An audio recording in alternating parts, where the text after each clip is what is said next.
কোরআনে কারীমের সূরা বাকারা 43 নম্বর আয়াতের মধ্যে আল্লাহ বলেন, ওয়া আকিমুস সালাতা ওয়া আতুজ যাকাত ওয়ারকাউ মা'আর রাকিঈন। হে মুমিনরা, তোমরা নামাজ কায়েম করো, নামাজ আদায় করো, যাকাত দাও, রুকুকারীদের সাথে রুকু করো। এই আয়াতের মধ্যে আল্লাহ রাব্বুল আলামিন নামাজকে বনি আদমের উপরে ফরজ করেছেন, যাকাতকে ফরজ করে দিয়েছেন। সূরা তাওবা 60 নম্বর আয়াতের মধ্যে আল্লাহ তাআলা যাকাতের বিধান দিয়েছেন, কাদেরকে কাদেরকে যাকাত দিতে হবে। রব বলেন, ইন্নামাস সাদাকাত লিল ফুকারা ওয়াল মাসাকিন ওয়াল আমিলিনা আলাইহা ওয়াল মুআল্লাফাতি কুলুবুহুম ওয়া ফির রিকাব ওয়াল গারিমিন ওয়া ফি সাবিলিল্লাহ ওয়া ইবনিস সাবিল। সূরা বাকারা 183 নম্বর আয়াতের মধ্যে আল্লাহ তাআলা রোজার বিধান দিচ্ছেন, ইয়া আইয়ুহাল্লাযীনা আমানু কুতিবা আলাইকুমুস সিয়াম কামা কুতিবা আলাল্লাযীনা মিন ক্বাবলিকুম লাআল্লাকুম তাত্তাকুন। তোমাদের উপরে আল্লাহর পক্ষ থেকে রোজাকে ফরজ করা হয়েছে যেইভাবে পূর্ববর্তী জাতিদের জন্য রোজাকে ফরজ করা হয়েছে। সূরা আলে ইমরান 97 নম্বর আয়াতের মধ্যে আল্লাহ আমাদের জন্য হজ করাকে ফরজ করেছেন, ওয়ালিল্লাহ আলান নাস হিজ্জুল বাইতি মান ইসতাতা ইলাইহি সাবিলা। সূরা বাকারা 275 নম্বর আয়াতের মধ্যে আল্লাহ আমাদের জন্য ব্যবসাকে হালাল করেছেন, সুদকে হারাম করেছেন। আল্লাহ বলছেন, আহাল্লাল্লাহুল বাইআ ওয়া হাররামার রিবা। সূরা বনি ইসরাইল আয়াত 30 আল্লাহ তাআলা আমাদের জন্য বিধান দিয়েছেন, ওয়ালা তাকতুলু আওলাদাকুম খাশিয়াতা ইমলাক। দারিদ্রতার ভয়ে তোমরা কোনোদিন তোমাদের সন্তানকে হত্যা করবে না। এরপরে আল্লাহ তাআলা 31 নম্বর আয়াতের মধ্যে বলছেন, ওয়ালা তাকরাবুজ জিনা ইন্নাহু কানা ফাহিশা। জিনার ধারে কাছেও যাবা না, কারণ এটা নিকৃষ্ট এবং পাপিষ্ট পথ, এটা খারাপ পথ। এরপরের আয়াতে আল্লাহ রাব্বুল আলামিন বলেন, ওয়ালা তাকরাবুজ জিনা ইন্নাহু কানা ফাহিশা ওয়া সা সাবিলা ওয়ালা তাকতুলুন নাফসাল্লাতী হারামাল্লাহ ইল্লা বিল হক। অন্যায়ভাবে দুনিয়ার কোনো মানুষকে হত্যা করবা না, আমার ভাই ও বন্ধুগণ। এরপরে সূরা নূরের 2 নম্বর আয়াত আল্লাহ বলছেন, আয-যানিয়াতু ওয়াজ-যানি ফাজলিদু কুল্লা ওয়াহিদিম মিনহুমা মিয়াতা জালদা। যদি কোনো জিনাকারী পুরুষ এবং জিনাকারিনী নারীকে পাওয়া যায় তাহলে তাদেরকে 80টা দুর্রা মারো। এই দেখেন, এই প্রত্যেকটা আয়াতের মধ্যে আল্লাহ তাআলা আমাদের জন্য বিধান দিয়েছেন। এরপরে দেখেন সূরা মায়েদা 38 নম্বর আয়াতের মধ্যে বলেন, ওয়াস-সারিকু ওয়াস-সারিকা ফাকতাউ আইদিয়াহুমা জাযাআম বিমা কাসাবা নাকালাম মিনাল্লাহ। যদি কোনো নারী এবং পুরুষ চুরি করে তাহলে তাদের উভয় হাতকে কেটে দাও। এরপরে সূরা মায়েদা 90 নম্বর আয়াতের মধ্যে আল্লাহ বলছেন, ইন্নামাল খামরু ওয়াল মাইসিরু ওয়াল আনসাব ওয়াল আজলাম রিজসুম মিন আমালিশ শাইতান। নিশ্চয় মদ পান করা, জুয়া খেলা এগুলো হারাম, এগুলো নিষিদ্ধ, এগুলো শয়তানের কাজ। আমার ভাই ও বন্ধুগণ, সূরা আহজাব 33 নম্বর আয়াতের মধ্যে আল্লাহ তাআলা পর্দার বিধান দিচ্ছেন, ওয়াকারনা ফি বুয়ুতিকুন্না ওয়ালা তাবাররাজনা তাবাররুজাল জাহিলিয়াতিল উলা। সূরা আহজাব 59 নম্বর আয়াতের মধ্যে আল্লাহ তাআলা আবার পর্দার বিধান দিচ্ছেন, ইয়া আইয়ুহান নাবিয়্যু কুল লিআজওয়াজিকা ওয়া বানাতিকা ওয়া নিসাইল মুমিনিনা ইউদনিনা আলাইহিন্না মিন জালাবিবিহিন্না। এই প্রত্যেকটা আয়াত প্রমাণ করে নামাজ মুসলমানের উপরে ফরজ, রোজা মুসলমানের উপরে ফরজ, যাকাত দেওয়া মুসলমানের উপরে ফরজ, অন্যকে হত্যা করা সম্পূর্ণরূপে নিষেধ। এরপরে পর্দা রক্ষা করা ফরজ, মদ এবং জুয়া খেলা সম্পূর্ণরূপে হারাম। এগুলোর নাম শরীয়ত, এগুলো কোরআন বলেছে। হয়েছেন সকলকে আন্তরিক শুভেচ্ছা এবং অভিনন্দন জানাচ্ছি। আজকে যেহেতু আলোচনার বিষয় নির্ধারণ করে দেওয়া হয়েছে, এজন্য আমি ভূমিকা দীর্ঘায়িত না করে মূল আলোচনায় প্রবেশ করছি। শিরোনাম দেওয়া হয়েছে শরীয়ত, তরিকত, মারিফত ও হাকিকত। এ বিষয়ে আপনাদের সামনে আলোচনা করার জন্যে যারা বসেছেন, উপস্থিত হয়েছেন, সকলের উদ্দেশ্যে আমার উদাত্ত আহ্বান থাকবে, পুরো আলোচনাটি মনোযোগ সহকারে শোনার চেষ্টা করবেন। যদি মনোযোগ সহকারে শোনেন, আশা করছি ইনশাআল্লাহ এই বিষয়টি আপনাদের সম্পূর্ণরূপে পরিষ্কার হয়ে যাবে। যাই হোক, আমি কোরআনে কারীমের সূরা ফাতিহা প্রতিদিন মুমিন মুসলমান প্রায় 50 বার এই সূরাটি নামাজের মধ্যে তেলাওয়াত করে, কিন্তু আমরা জানি না এই সূরার মধ্যে কত কিছু রয়েছে। প্রিয় ভাইয়েরা, আপনারা জেনে আনন্দিত হবেন, আল্লাহ তাআলা কোরআনে কারীমের সূরা ফাতিহার মধ্যে শরীয়ত, তরিকত, শরিয়াত, তরিকত, মারিফত, হাকিকত, এই চারটি বিষয় নিয়েই আলোচনা করেছেন। প্রথমে আল্লাহ তাআলা মারিফত। মারিফতের অর্থ হলো আল্লাহর পরিচয় লাভ করা। কোরআনে কারীমের সূরা ফাতিহার প্রথম 3 আয়াতের মধ্যে আল্লাহ তাআলা নিজের পরিচয় তুলে ধরেছেন। রব বলছেন, আলহামদুলিল্লাহি রাব্বিল আলামিন, সমস্ত প্রশংসা আল্লাহর জন্য যিনি বিশ্বজগতের প্রতিপালক। তাহলে আল্লাহর প্রথম পরিচয় কি? তিনি বিশ্বজগতের প্রতিপালক। 2 নম্বর, আর রহমান আর রহিম, যিনি পরম দয়ালু, অসীম দয়ালু। এখানে আল্লাহ তাআলা দ্বিতীয় পরিচয় তুলে ধরেছেন। 3 নম্বর, মালিক ইয়াউমিদ্দিন, যিনি বিচার দিবসের মালিক, আল্লাহ তাআলার তৃতীয় পরিচয়। তার মানে এমন একটা দিবসে আল্লাহর কর্তৃত্ব চলবে যেদিন পৃথিবীর আর কারো কর্তৃত্ব চলবে না। তাহলে এই 3 আয়াতের মধ্যে আল্লাহ তাআলা নিজের পরিচয় তুলে ধরেছেন। আর যেখানে আল্লাহর পরিচয় পাওয়া যায় সেটাকে বলা হয় মারিফত। সেটাকে কি বলা হয়? মারিফত।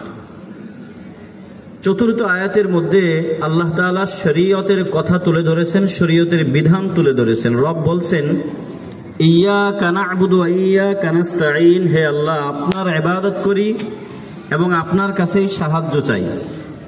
পুরো শরীয়তের মাখাজ, খুলাসা, সার নির্যাস এই আয়াতের মধ্যে চলে আসছে। ইবাদত করব কার?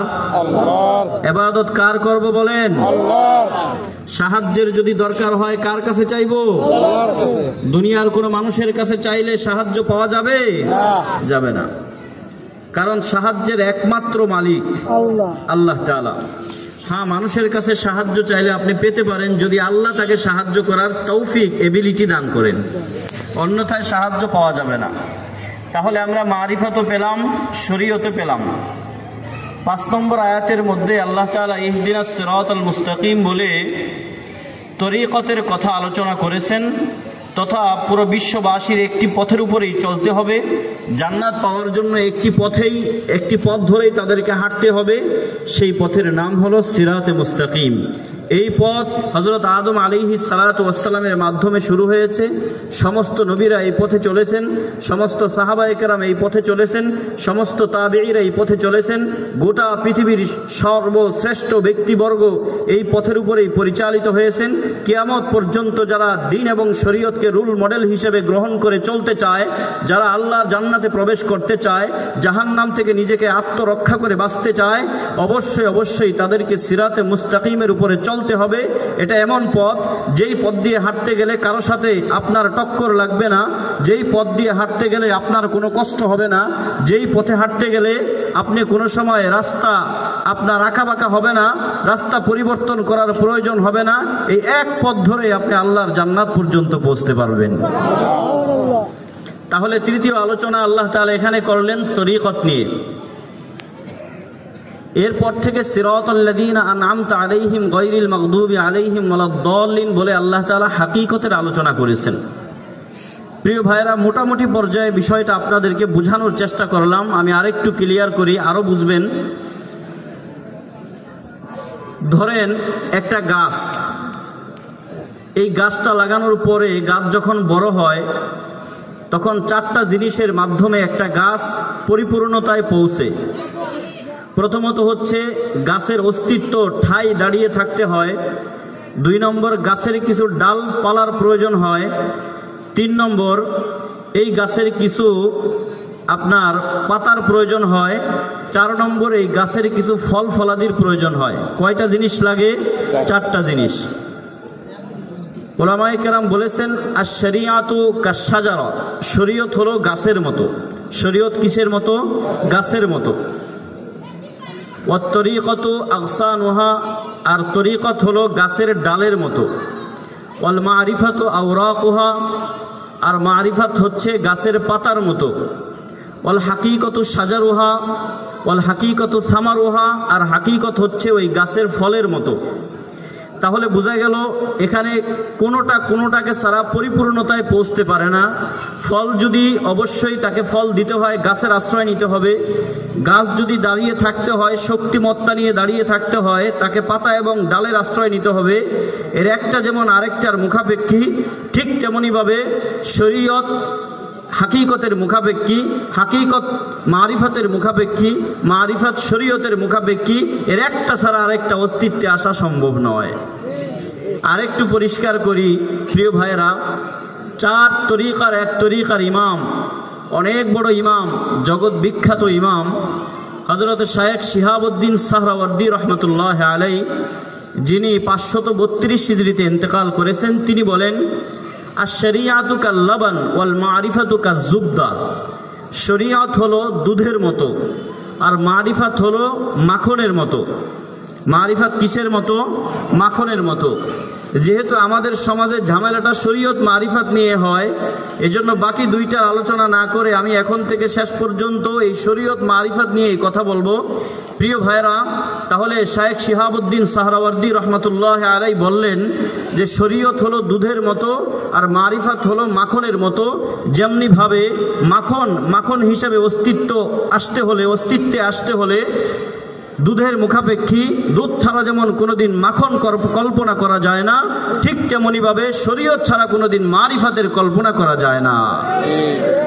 প্রিয় ভাইরা, দুধের মধ্যে মেহনত করলে যেমন আপনি দই বানাতে পারবেন, দুধের মধ্যে মেহনত করলে যেমন আপনি ছানা বানাতে পারবেন, দুধের মধ্যে মেহনত করলে যেমন আপনি মাখন তৈরি করতে পারবেন, দুধের মধ্যে মেহনত করলে যেমন আপনি বিভিন্ন ধরনের খাবার, শক্তিবর্ধক খাবার তৈরি করে মানুষের সামনে পরিবেশন করতে পারবেন, ঠিক তেমনিভাবে আপনি শরীয়ত নিয়ে মেহনত করলে, শরীয়ত নিয়ে মুজাহাদা করলে, আল্লাহর বিধিনিষেধগুলো ঠিকমতো পালন করলে আপনার সাথে আল্লাহর সাথে যে যোগসূত্রতা তৈরি হবে তার নামেই শরীয়ত। যেমনইভাবে আপনি মাখন তৈরি করতে চাইলে, দই তৈরি করতে চাইলে, ছানা তৈরি করতে চাইলে দুধ ছাড়া কোনোদিন সম্ভব নয়। ঠিক তেমনিভাবে আপনি যদি মারিফাতের সম্রাট হতে চান, মারিফাতের জগতের অনন্য ব্যক্তি হতে চান, কোনোদিন শরীয়ত মানা ছাড়া আপনি মারিফাতের জগতের সম্রাট হওয়া তো দূরের কথা, মারিফাত জগতের আপনি প্রাথমিক ক্লাসের শিক্ষার্থী হতে পারবেন না। প্রিয় ভাইরা, তাহলে শরীয়ত এবং মারিফাত একটার সাথে আরেকটার সুনিবিড় সম্পর্ক আছে, একটার সাথে আরেকটার গভীর সম্পর্ক আছে, গভীর মুনাসাবাত আছে, গভীর যোগ সাজস আছে। এর একটা ছাড়া আরেকটার অস্তিত্ব কল্পনাই করা যায় না। আমার ভাই ও বন্ধুগণ, এবার বুঝেন, আমরা কিসমিস তৈরি করি, এই কিসমিস তৈরি করার জন্য আঙ্গুরের আশ্রয় নিতে হয়। আঙ্গুর ছাড়া কোনোদিন কিসমিস তৈরি হয় না। ঠিক তেমনিভাবে চাল, আমরা যে চাল দিয়ে ভাত বলি, আমরা ভাত খাই, এই ভাত চাল দিয়ে তৈরি হয়। আমার ভাইয়ের, এই চাল আসে ধান থেকে। যেমনইভাবে এই যে ধান, ওই দিকে আপনার আঙ্গুর, এই আঙ্গুর থেকে আসে কিসমিস, আবার ধান থেকে আসে চাল। ঠিক তেমনিভাবে শরীয়ত থেকে এই মারিফাত বের হয়ে আসে। এই জন্য উলামায়ে কেরাম বলেন, মুফাসসিরিনে কেরাম বলেন, ইসলামের বিধিবিধানগুলো মানার নাম শরীয়ত। আর মানলে আল্লাহর সাথে, বান্দার সাথে একটা সুগভীর সম্পর্ক তৈরি হয়, একটা আধ্যাত্মিকতা পয়দা হয়, আল্লাহর সাথে তার একটা ভালোবাসার বন্ধন সৃষ্টি হয়, আর ওই বন্ধনের নাম হলো মারিফাত। সুবহানাল্লাহ। এজন্য আমার ভাইয়েরা, যদি প্র্যাকটিক্যালি আরেকটু উদাহরণ দেই, আমাদের প্রত্যেকটি মুমিন মুসলমানের দিলের তামান্না জীবনে একবার হলেও বাইতুল্লাহ শরীফ জিয়ারত করা। এই ইচ্ছা, এই আগ্রহ, এই উচ্ছ্বাস, এই জ্বলন আমাদের ভেতরে কাজ করে তো? বাইতুল্লাহ শরীফে যেতে মনে চায় তো? আল্লাহ সবাইকে কবুল করেন। যারা একবার গিয়েছে তাদেরকে বারবার যাওয়ার তৌফিক দান করেন। আচ্ছা, আপনি এখন বাইতুল্লাহ যাবেন হজ করার জন্যে, আপনি মন চাইলো উড়াল দিয়ে চলে গেলেন, বিষয়টা এমন নয়। আপনাকে কিছু রুলস এবং রেগুলেশন, কিছু নিয়ম কানুন, এগুলো মেনে তারপরে বাইতুল্লাহর দিকে যেতে হবে। প্রথমেই আপনাকে পাসপোর্ট করতে হবে। এই পাসপোর্ট আপনি মুদির দোকানে গেলে করতে পারবেন না, চায়ের দোকানে গেলেও সম্ভব নয়, আপনার আশপাশের চাচা ভাতিজার দোকানে গেলেও কোনো লাভ নাই।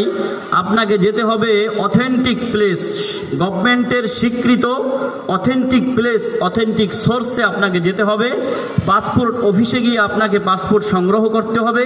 তার জন্য আপনাকে সর্বপ্রথম ছবি তুলতে হবে, কিছু টাকা দিয়ে ফর্ম হাতে নিতে হবে, এরপরে লাগবে পুলিশ ভেরিফিকেশন, পুলিশ আপনার ক্লিয়ারেন্স আপনাকে করতে হবে।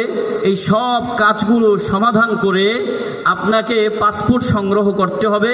পাসপোর্ট সংগ্রহ করার পরে আপনি একটা ভিসা সংগ্রহ করবেন। আপনার জন্য বিমানে অথবা হেলিকপ্টারে একটা সিট আপনার জন্য বরাদ্দ দেওয়া হবে।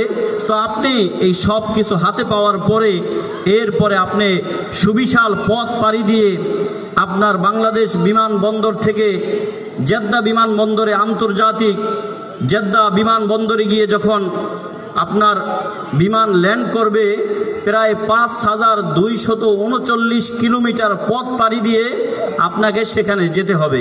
তাহলে প্রথমে আমরা পাসপোর্ট সংগ্রহ করলাম, ভিসা সংগ্রহ করলাম, তারপরে হেলিকপ্টারে উঠলাম, এরপরে জেদ্দা বিমানবন্দরে নামলাম, সেখান থেকে আরেকটু প্রায় 90 থেকে 100 কিলোমিটার পথ পাড়ি দিয়ে মক্কার সীমানার মধ্যে ঢুকলাম। মক্কার সীমানার মধ্যে গিয়ে আমি আল্লাহর রসুলের রওজা মুবারক মদিনা শরীফে গেলাম। এরপরে মক্কায় থেকে সমস্ত কাজকর্মগুলো আমি আদায় করলাম। আমার দিলের চক্ষু দিয়ে, আমার চর্মচক্ষু দিয়ে মক্কা শরীফকে দেখলাম। এই যে অনেকগুলো কাজ আমি করেছি, এবার প্রত্যেকটা একটার সাথে আরেকটাকে আমি মিলিয়ে দেই। প্রিয় ভাইয়েরা, প্রথমে যে রুলস এবং রেগুলেশন, নিয়ম কানুনগুলো আমি মানলাম। আমি পাসপোর্ট সংগ্রহ করলাম, ভিসা সংগ্রহ করলাম, বিমানে একটা সিট আমার জন্য বরাদ্দ দেওয়া হলো। এই কাজগুলো কেমন যেন শরীয়তের মতো। তারপরে বাংলাদেশ বিমানবন্দর থেকে 5239 কিলোমিটার পথ পাড়ি দিয়ে আমি গেলাম জেদ্দা বিমানবন্দরে। এই যে জেদ্দা বিমানবন্দর পর্যন্ত আমি গেলাম একটা রাস্তা পাড়ি দিয়ে, এটার নাম তরিকত। আমার ভাই ও বন্ধুগণ, জেদ্দা বিমানবন্দরে নামার 10 মিনিট আগে আপনার বিমানের মধ্যে যেই কেবিন ক্রু থাকে, সে ঘোষণা দেয় যে কিছুক্ষণের মধ্যে আপনারা জেদ্দা বিমানবন্দরে নামবেন।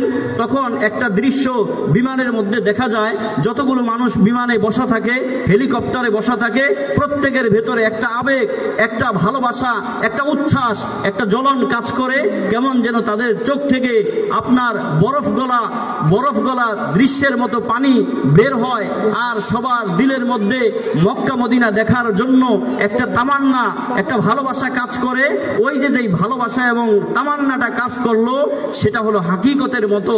তারপর মক্কা এবং মদিনার সীমানায় গিয়ে, মক্কায় গিয়ে আপনি মক্কা শরীফ দেখলেন, জীবনের অনেক দিনের চাপা কষ্ট এটাকে আপনি ঝেড়ে ফেললেন, আর হৃদয় ভরা সুখ এবং ভালোবাসা আপনার ভেতরে কাজ করলো।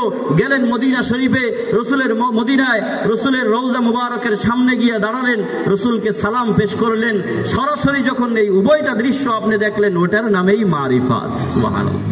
প্রিয় ভাইয়েরা, তাহলে বলেন, এর একটা কাজ কি আরেকটা কাজ ছাড়া সম্ভব?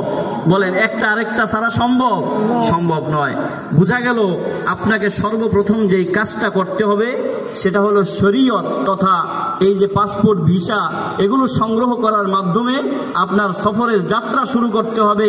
যদি এগুলোই আপনি সংগ্রহ করতে না পারেন, যতই আপনার ভেতরে মক্কা মদিনার ভালোবাসা থাকুক না কেন, যত বড় আশিকে রসুলেই আপনি দাবি করেন না কেন, এই পাসপোর্ট এবং ভিসা সংগ্রহ করা ছাড়া আপনি কোনোদিন মক্কার সীমানায় ঢুকতে পারবেন না। ঠিক কিনা বলেন?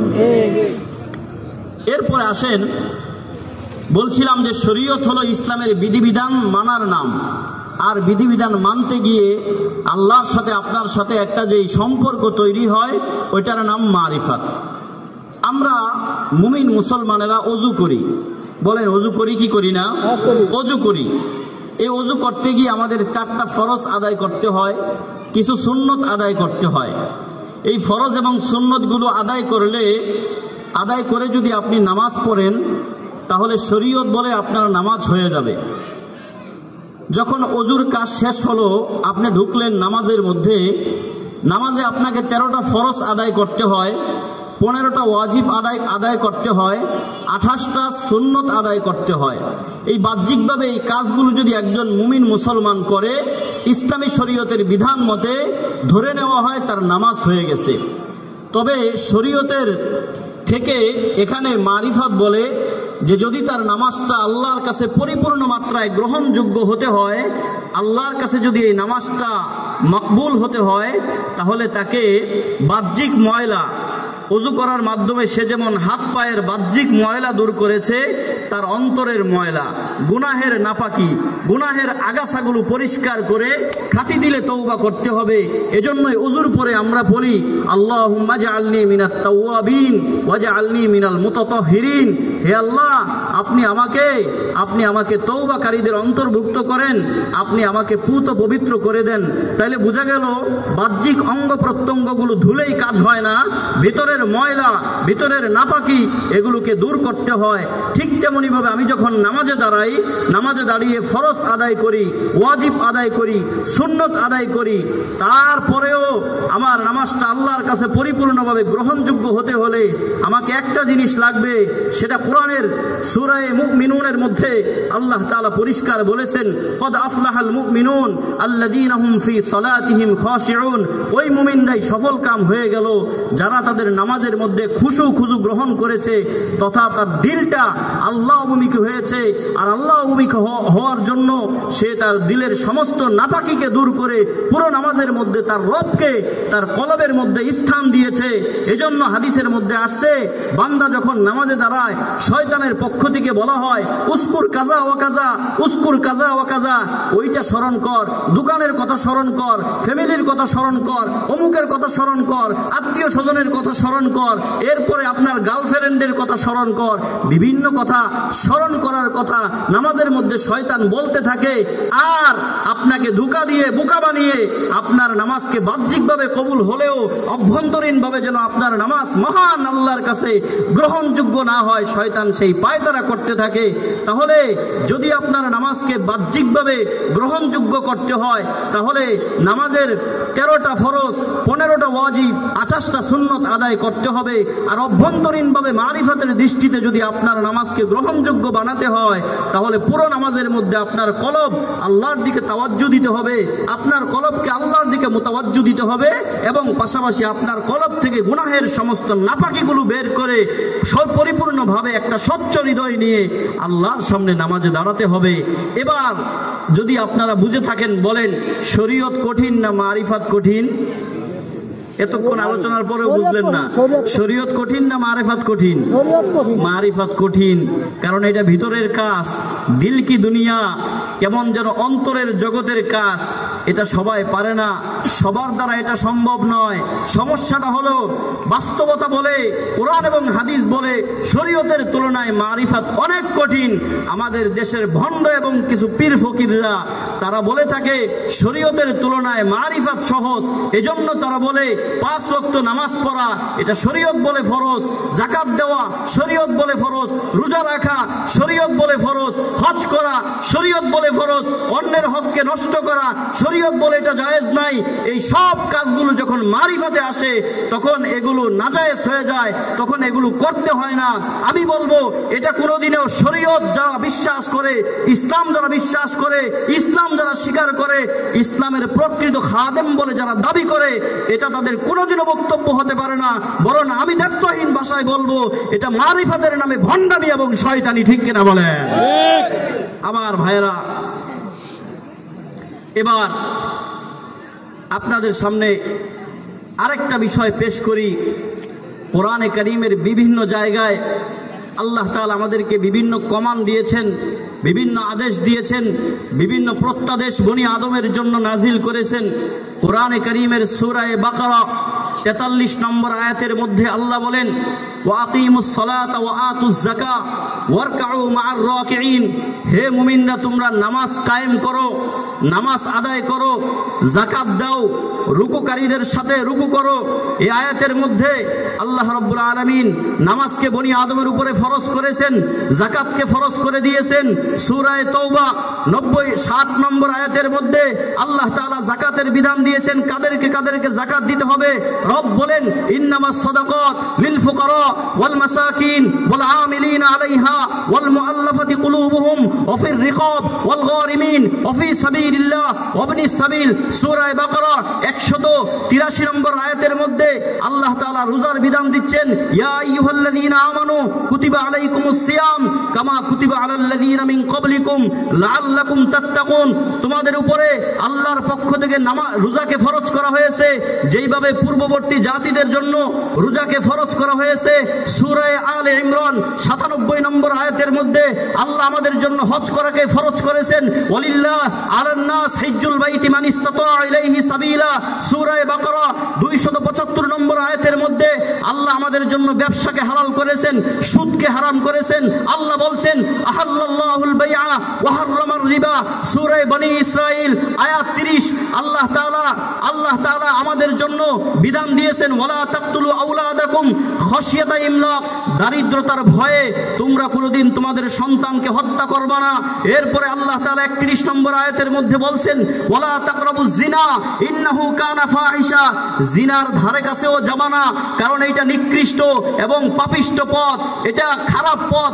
এরপরের আয়াতে আল্লাহ রাব্বুল আলামিন বলেন, ওয়ালা তাকরাবুজ জিনা ইন্নাহু কানা ফাহিশা ওয়াসা সাবিলা ওয়ালা তাকতুলুন নাফসাল্লাতী হারামাল্লাহ ইল্লা বিল হক। অন্যায়ভাবে দুনিয়ার কোনো মানুষকে হত্যা করবা না আমার ভাই ও বন্ধুগণ। এরপরে সূরা নূরের 2 নম্বর আয়াত আল্লাহ বলছেন, আয-যানিয়াতু ওয়াজ-যানি ফাজলিদু কুল্লা ওয়াহিদিম মিনহুমা মিয়াতা জালদা। যদি কোনো জিনাকারী পুরুষ এবং জিনাকারিনী নারীকে পাওয়া যায় তাহলে তাদেরকে 80টা দুর্রা মারো। এই দেখেন, এই প্রত্যেকটা আয়াতের মধ্যে আল্লাহ তাআলা আমাদের জন্য বিধান দিয়েছেন। এরপরে দেখেন সূরা মায়েদা 38 নম্বর আয়াতের মধ্যে বলেন, ওয়াস-সারিকু ওয়াস-সারিকা ফাকতাউ আইদিয়াহুমা জাযাআম বিমা কাসাবা নাকালাম মিনাল্লাহ। যদি কোনো নারী এবং পুরুষ চুরি করে তাহলে তাদের উভয় হাতকে কেটে দাও। এরপরে সূরা মায়েদা 90 নম্বর আয়াতের মধ্যে আল্লাহ বলছেন, ইন্নামাল খামরু ওয়াল মাইসিরু ওয়াল আনসাব ওয়াল আজলাম রিজসুম মিন আমালিশ শাইতান। নিশ্চয় মদ পান করা, জুয়া খেলা এগুলো হারাম, এগুলো নিষিদ্ধ, এগুলো শয়তানের কাজ। আমার ভাই ও বন্ধুগণ, সূরা আহজাব 33 নম্বর আয়াতের মধ্যে আল্লাহ তাআলা পর্দার বিধান দিচ্ছেন, ওয়াকরনা ফি বুয়ুতিকুন্না ওয়ালা তাবাররুজনা তাবাররুজাল জাহিলিয়াতিল উলা। সূরা আহজাব 59 নম্বর আয়াতের মধ্যে আল্লাহ তাআলা আবার পর্দার বিধান দিচ্ছেন, ইয়া আইয়ুহান নাবিয়্যু কুল লিআজওয়াজিকা ওয়া বানাতিকা ওয়া নিসাইল মুমিনিনা ইউদনিনা আলাইহিন্না মিন জালাবিবিহিন্না। এই প্রত্যেকটা আয়াত প্রমাণ করে নামাজ মুসলমানের উপরে ফরজ, রোজা মুসলমানের উপরে ফরজ, যাকাত দেওয়া মুসলমানের উপরে ফরজ, অন্যকে হত্যা করা সম্পূর্ণরূপে নিষেধ। এরপরে পর্দা রক্ষা করা ফরজ, মদ এবং জুয়া খেলা সম্পূর্ণরূপে হারাম।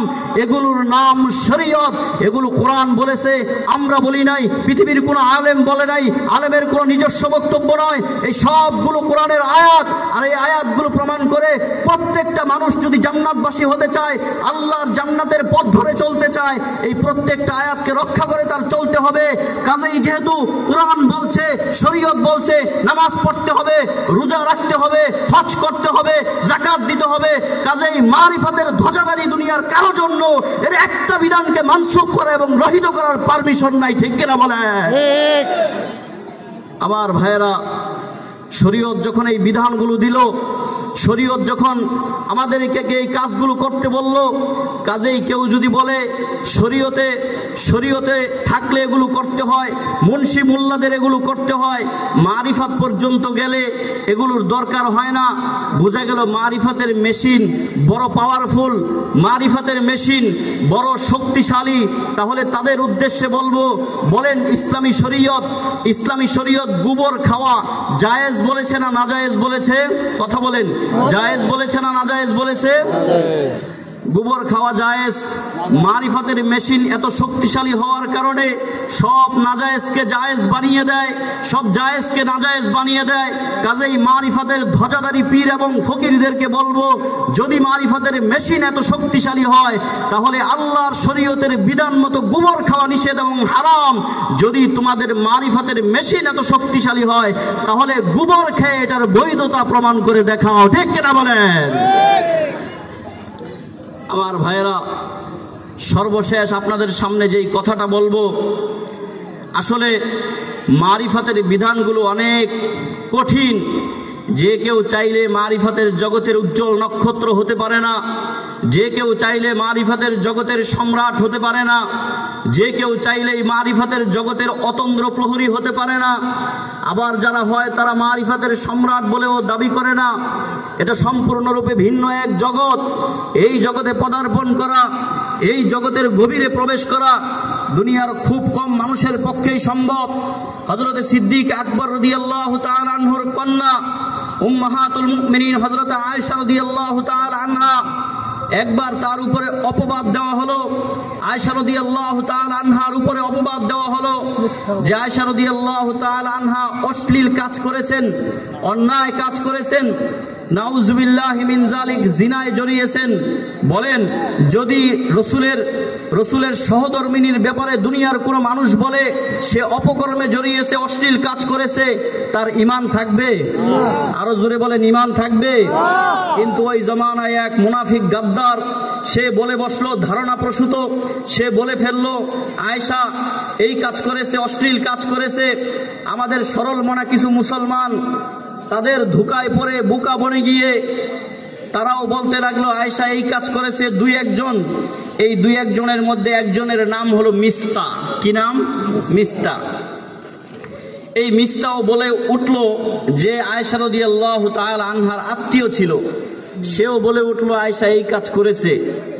রাসূলুল্লাহ সাল্লাল্লাহু আলাইহি ওয়াসাল্লাম কষ্ট তো পেয়েছেন, বরং বেশি কষ্ট পেয়েছেন হযরতে সিদ্দিক আকবর আবু বকর সিদ্দিক রাদিয়াল্লাহু তাআলা আনহু। যেহেতু তার মেয়ে, তার কন্যার ব্যাপারে যদি অপবাদ দেওয়া হয়, বাবা কষ্ট পায় কি পায় না? হযরত সিদ্দিক আকবর কষ্ট পেলেন। কিন্তু ঘটনা হলো এই মিস্তা অনেক গরিব ছিল, অনেক দুর্বল ছিল, অসচ্ছল ছিল, পরিবার ফ্যামিলি ঠিক মতো চলে না। হযরত সিদ্দিক আকবর তাকে অর্থনৈতিক সহযোগিতা করতেন, টাকা পয়সা দিয়ে তাকে সহযোগিতা করতেন। আর আবু বকরের সহযোগিতা পেয়ে এই লোকটার সংসার চলত। যখন তার মেয়ের ব্যাপারে অপবাদ দেওয়া হলো, তখন হযরত সিদ্দিক আকবর রাদিয়াল্লাহু তাআলা আনহু রাগ করে তাকে যেই অর্থনৈতিক ডোনেশন করতেন, টাকা দিতেন, তার পরিবার ফ্যামিলি নিয়ে চলার জন্য যেই সহযোগিতা করতেন, এটা বন্ধ করে দিলেন। ইসলাম বলে এতটুকু প্রতিশোধ নেওয়া জায়েজ। কেউ যদি আপনার প্রতি অন্যায় করে, তাহলে যতটুকু অন্যায় করেছে ততটুকু অন্যায়ের প্রতিবাদ করা, প্রতিশোধ নেওয়া, এটা আপনার জন্য জায়েজ। কেউ যদি আপনার হাত কাটে, ইসলাম বলে মোকাবেলায় তার হাত ততটুকু কেটে দেওয়া জায়েজ। কেউ যদি আপনাকে একটা ঘুষি মারে, ইসলাম বলে মোকাবেলায় তাকে একটা ঘুষি মেরে দেওয়া জায়েজ। এমনইভাবে কেউ যদি আপনার সম্পদ লুণ্ঠন করে, যতটুকু করেছে মোকাবেলায় ততটুকু করা জায়েজ, ততটুকু পরিমাণ প্রতিশোধ নেওয়া জায়েজ। এখানে ইসলামী শরীয়তের আদেশ হলো, যেহেতু অন্যায়ভাবে মিথ্যাচার করেছে, তুহমত দিয়েছে আম্মাজান আয়েশার উপরে, এই জন্য তার বাবা রাগ করে তাকে অর্থনৈতিক যে সহযোগিতা করতেন সেটা বন্ধ করে দেওয়া সিদ্দিক আকবরের জন্য জায়েজ।